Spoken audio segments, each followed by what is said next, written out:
Good evening. Ito na ulit tayo. Hindi sa kusina. Galing kami ng Watman. The second shop. Second hand shop. Okay. Yeah.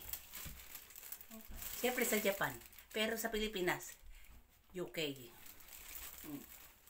So,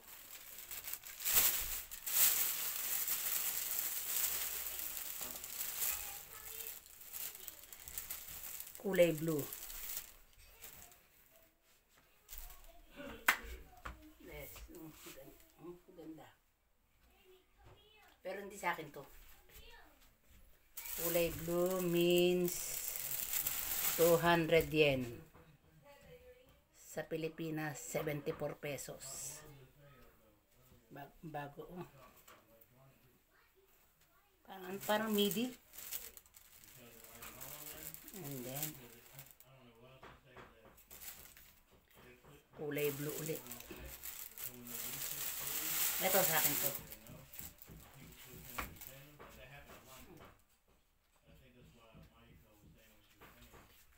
Kulay blue. Saan ba? 200 yen. 74 din. 74 pesos.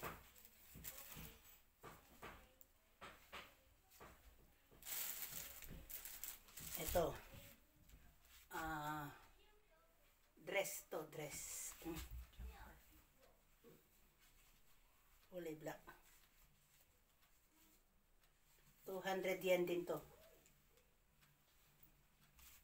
Pero ganda nito, oh. Sexy.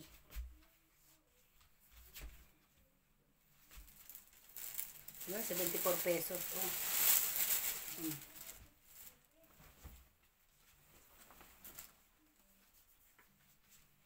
Ang pinipili namin kulay blue.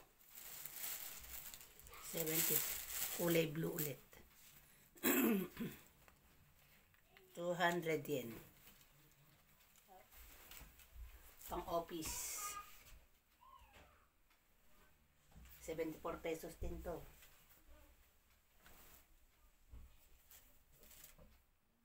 Ito, kay Ivy to. 200 yen din to. 74 pesos din to.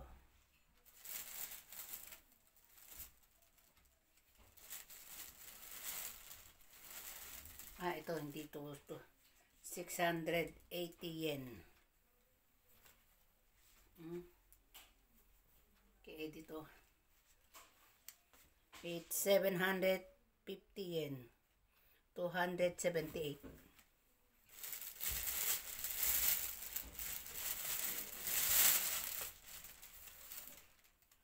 Ito pa isang dress. Sa akin to. Kulay pula. 1,700 yen.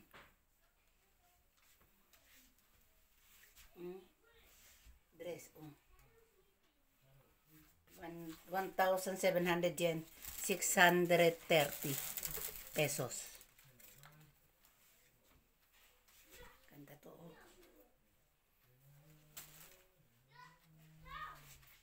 Tapos ito 280 yen para kay Garnet sa kanyang Strider bike. 114. Kasi hindi pala pwede dito basta sasakay sa Strider, kailangan naka-helmet, mahuhuli.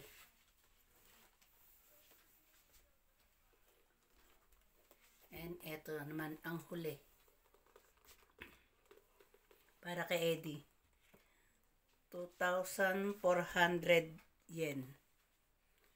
788 pesos. Ganda, oh. Kay Tulis. Ano tawag dito?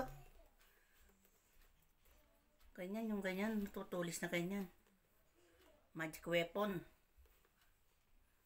Kan na to. 6,000 mahigit ito. 6,000 yen. Kaya hindi pa rin mga talagang daming tao. Mahirap lang na mag-vlog kasi may music. Kaya hindi na ako nakapag-vlog doon. Kaya dito na lang ako nag-haul. Salamat sa inyo. At kami pupunta ulit doon some other time. Bye-bye.